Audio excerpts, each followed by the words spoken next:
பாட்டிக்கு தங்க நகை வாங்கினா பேத்திக்கு தங்க நகை ஃப்ரீயா தராங்களா? நீ உருட்டுமா, உன் நல்ல மனசுக்கு நீ தான் ஜெயிப்ப. இல்லவே இல்ல, இந்த மாதிரி ஆஃபர்ஸ் தரலனாலும் இந்த கடையில நீங்க என்ன நகை வாங்கினாலும் ஒரு சவரன் 916 ஹால்மார்க் தங்க நகைக்கு 640 ரூபாய் அப்படியே கம்மி பண்ணி தராங்க. ஒரு சவரன் சிம்பிள் ஜுவல்லரியில இருந்து 1 கிலோ பிரைடல் ஜுவல்லரி வரைக்கும் இங்க கண்ண பறிக்கிற அற்புதமான யூனிக் பீஸ் மட்டும் தான் செல் பண்றாங்க.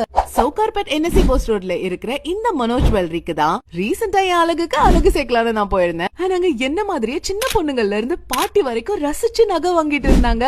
Temple jewellery, antique piece, ancient jewellery, rose gold jewellery, Jaipur jewellery collections, இந்த மாதிரி எக்கச்சக்கமான யூனிக் 916 ஹால்மார்க் கோல்ட் டிசைனர் ஜுவல்லரிக்கெல்லாம் லோவஸ்ட் வேஸ்டேஜ்ல செல் பண்ணிட்டு இருக்காங்க. ஆல்சோ இங்க 0% வேஸ்டேஜ்ல நிறைய கோல்ட் ஸ்கீம்ஸ் வேற இங்க இருக்கு. சோ சென்னையில நீங்க ட்ரெண்டிங் அண்ட் ட்ரெடிஷனலான ஜுவல்லரி வாங்கணும்னு நினைக்கிறீங்கன்னா சவுகார்பேட் ஆர் கீழ்பாக்ல இருக்க மனோஜ் ஜுவல்லரியில ட்ரை பண்ணிட்டு எப்படி இருந்ததுன்னு மறக்காம கமெண்ட் செக்ஷன்ல சொல்லுங்க. அத பத்தி நம்ம பேசலாம்.